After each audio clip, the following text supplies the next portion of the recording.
You ever stare at a screen and just know something is wrong? Not the content itself, but the frame, the actual numbers? We trust the user interface. You see a timestamp that says 10 minutes, you know you have 10 minutes. It's a contract. But then you stumble onto something like the Shinywr anomaly, and that contract just snaps. Here's the deal. There have been rumors and screenshots for years about a video file, often attributed to a corrupted upload or a user handle like Shinywr, that displays a duration of 140 years. Just think about that for a second. If you hit play on that video the day the light bulb was invented, you would just be finishing it right now. It spans generations. So naturally, your brain goes, okay, it's a live stream archive, right? Wrong. Even those have caps. YouTube and other platforms have strict limits, usually tied to file size, like 256 gigabytes, or a hard time limit of 12 hours for new uploads.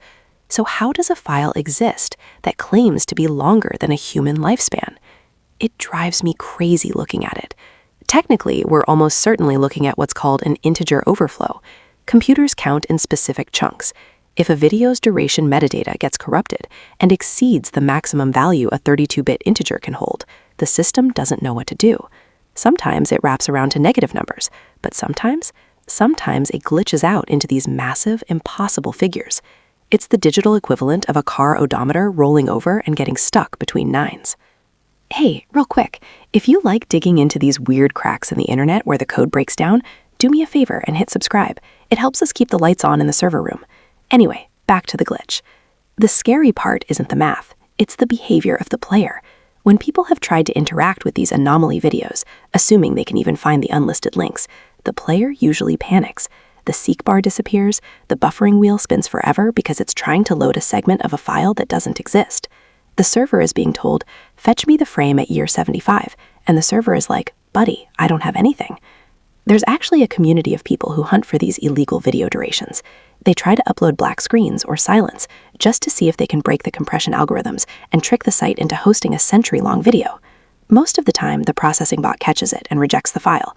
But Shinywr represents that 1 in a million shot where the gatekeeper fell asleep. The file got through. It sits there, unplayable, unwatchable, just a ghost entry in a database. It reminds me of the year 2K panic, but localized to a single URL. It exposes how fragile this whole streaming reality is. We think of these platforms as polished, perfect libraries, but really, they're just code, and code gets confused. So is there a 140-year video? No. There's a tiny, broken text file lying about its size. But standing on the edge of that digital cliff and looking down at a timeline that won't end, it gives you a weird feeling. It makes you realize that the internet doesn't perceive time the way we do. To the machine, a century is just a number. To us, it's everything. It's a glitch, sure, but it's a glitch that makes you think. Unfold AI. Unseen, unsaid, unfolded.